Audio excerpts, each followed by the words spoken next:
وضو کا جو طریقہ ہے نا، لوگ کیا کرتے ہیں عجیب، نارملی تو سب صحیح کر رہے ہوتے ہیں لیکن جو صحیح سنت طریقہ اس کو فالو نہیں کرتے. طریقہ یہ کہ آپ نے ہاتھ دھونے کے بعد بائیں ہاتھ سے نلکا کھولا, سیدھے ہاتھ میں کیا لیا, پانی لے کے نلکے کو فوراً کیا کر دیا, چلو میں پانی لے کے. لوگ سمجھتے ہیں نلکا کھولنا تو سنت ہے, بند کرنا سنت. ارے بولو نا یار, نہیں ہے. تو کلی تو سیدھے ہاتھ سے کرنی ہے نا, تو الٹے ہاتھ سے آپ کیا کر دیں گے, نلکا بند. کیونکہ نبی صلی اللہ علیہ وسلم جب لوٹے سے پانی نکالتے تھے تو چلو میں پانی لے کے لوٹے کو سیدھا کر دیتے تھے. یہ نہیں کرتے تھے کہ لوٹے سے لوٹا اسی کیفیت میں اور پانی بہتا چلا جا رہا ہے. تو آپ نے نلکے کو لیفٹ ہاتھ سے کھولا اور چلو میں پانی لیا اور فوراً نلکے کو کیا کر دیا, بہت زور سے بھی بند نہ کریں, اس کا واشر خراب ہو جاتا ہے, بس آرام سے بند کر دیا. کیونکہ وہمی ہوں گے نا, وہ یوں کر کے کرتے رہیں گے, نلکے توڑ دیتے ہیں کہ بھئی ایک قطرہ بھی ضائع ہو گیا تو قیامت کے دن کہیں جہنم میں نہ پھینک دیں ہمیں, اس لیے پورے کوئی نمی بھی نہ آئے, تو تھوڑا سا بند کر دیں, ایک آدھ قطرہ ٹپکنے سے کچھ نہیں ہوتا. یہ لیا آپ نے, منہ میں کلی کی, مسواک کی, مسواک نہیں ہے تو انگلی سے دانت صاف کیے, غرارہ بھی کیا اگر روزہ نہیں ہے, ٹھیک ہے. پھر نلکا کھولا, پھر بند کیا, پھر کلی, اس طرح. پھر نلکا کھول کے دائیں ہاتھ میں پانی لیا, ناک میں نرم حصے تک پانی پہنچا کے اچھی طرح ناک کو صاف. اور نلکا پہلے وہ ویسے ہی بند ہو چکا ہے, اب ناک کو اچھی طرح صاف کریں سامنے والے کا خیال کر کے. آئی بات سمجھ, سامنے تو یہ نہیں ہوتا, وہ ہوتا ہے سامنے, اس کا زیادہ خیال کرنا پڑتا ہے کیونکہ بس زیادہ تفصیل میں نہیں جاتا ہوں. تو چھوٹی انگلی سے اچھی طرح ناک کو صاف کیا, اس کی رطوبتیں نکالی, ٹھیک ہے.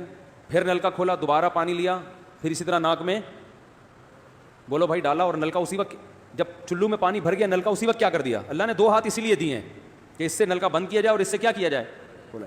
تو پھر یوں کیا, پھر 3 دفعہ, 6 چلو پانی خرچ ہوا نا, چلو اس کو کہتے ہیں, 6 چلو پانی خرچ ہو گیا. پھر آپ نے کیا کیا, نلکا کھولا لیفٹ ہاتھ سے, جو اصل طریقہ ہے وہ تو یہ ہے, سیدھے ہاتھ میں پانی لے کے نلکا بند کیا اور سیدھے ہاتھ سے پانی پیشانی پہ ڈال کے دونوں ہاتھوں سے پھیلا لیا. 3 دفعہ اس طرح کیا.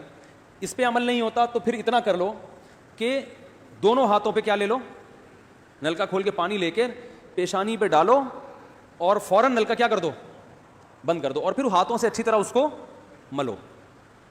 سمجھ میں نہیں آ رہی بات؟ تو یہ عمل کتنی دفعہ کیا, نلکا ہر دفعہ میں بند ہو رہا ہے. ہمارے یہاں جس ٹائم پہ نلکا کھلتا ہے تو جب تک وضو مکمل نہیں ہو جاتا بند ہونے کا نام نہیں لیتا. 3 دفعہ آپ نے منہ اچھی طرح دھو لیا. داڑھی ہے تو اس میں کیا کر لیا, بڑی داڑھی ہے, میری داڑھی ایسی, میں تو چلو سے پوری داڑھی دھو لیتا ہوں, چھوٹی سی داڑھی ہے, تو داڑھی میں خلال کر لیا آپ نے. اس کے بعد آپ نے بازو کیسے دھونے ہیں, بازو دھونے کا بھی یہ طریقہ ہے. لیفٹ ہاتھ سے چلو میں پانی لیا, جب سیدھے ہاتھ میں پانی آئے گا تو یوں کیا. قرآن میں کیا ہے کہ قمتم للصلاۃ فاغسلوا وجوہکم وایدیکم الی المرافق, اپنے ہاتھوں کو کوہنیوں تک دھو. بتایا دھونے کا عمل ہاتھ سے شروع ہوگا, ختم کہاں ہوگا, پانی یوں نہیں بہانا, اس طرح بہانا ہے پانی, یہاں سے یوں جائے. اور اس میں فائدہ یہ ہوتا ہے کہ بالوں کا جو رخ ہے نا نیچے کی طرف ہوتا ہے, جب پانی اپوزٹ سائڈ میں جاتا ہے تو اسکن اچھی طرح گیلی ہو جاتی ہے, سمجھ رہے ہو. تو آپ نے یوں لیا اور ہاتھ سے اچھی طرح ملا اس کو. ملنے پہ زیادہ زور لگانا ہے, ہم پانی پہ زیادہ زور لگا رہے ہوتے ہیں. پھر یہ بھی ہو سکتا ہے کہ دونوں ہاتھوں سے لو, دونوں ہاتھوں سے نلکا کھول کے دونوں ہاتھوں سے پانی لے کے, کیونکہ اس میں زیادہ پانی آ جاتا ہے, تو پانی لے کے آپ نے لیفٹ ہاتھ کو بھی یوں کیا نا, تاکہ یہ پانی بھی ادھر ٹرانسفر ہو اور یوں چلا جائے. اس طرح سے آپ نے دوسری دفعہ دھو لیا اور نلکا کیا کر دیا, بند. پھر تیسری دفعہ بھی ایسا ہی کیا. یہ جو ہوتا ہے نا یوں یوں یوں کر کے رگڑے لگا رہے ہیں نلکے کے نیچے, ایسے یہ نہیں ہوتا, یہ سنت طریقہ نہیں ہے. نبی جس برتن سے وضو کرتے تھے تو اس طرح چلو میں پانی لے کے اس طرح وضو کیا کرتے تھے, غسل اسی طرح ہو جاتا تھا. تو اب پھر لیفٹ میں بھی ایسے ہی ہے, لیفٹ میں پانی ڈالا اور سیدھے ہاتھ سے سہارا لے کے کیا کیا, دونوں ہاتھوں کا پانی ادھر آ جائے گا. 1 دفعہ دھل گیا, اچھی طرح مسئلے کونیوں تک پہنچ جاتا ہے, اور پریکٹس کے بعد تو بہت اچھا ہو جاتا ہے. اس کے بعد آپ نے کیا کیا, سر کے بالوں کا مسا. سر کے بالوں میں جو یہ ہے یہ طریقہ کچھ بھی نہیں ہے, کہیں بھی ثابت نہیں ہے. سیدھا سیدھا آپ نے ہاتھ گیلے کیے, پیچھے لے گئے. ایک حدیث میں صرف یہاں تک آتا ہے, ایک حدیث میں واپس لانا بھی. تو دونوں طریقے ہیں مسا کے, صرف پیچھے لے جاؤ یا پیچھے لے جا کے پورے سر پہ ایسے ہاتھ پھیر لیا, کیا ہو گیا سر کا مسا. پھر انگلیوں کا, وہ کانوں کا, الاذنان من الراس, حدیث میں آتا ہے کان کس میں سے ہیں, سر میں سے. کیا مطلب, اس کے لیے نیا پانی لینے کی ضرورت نہیں ہے. کان کا مسا کیا اور کانوں کی لو کا مسا کیا. گردن کا مسا بہت اختلاف ہے اس میں, احناف کے ہاں سنت, احناف بھی نہیں کہتے, افضل ہے, بہتر ہے.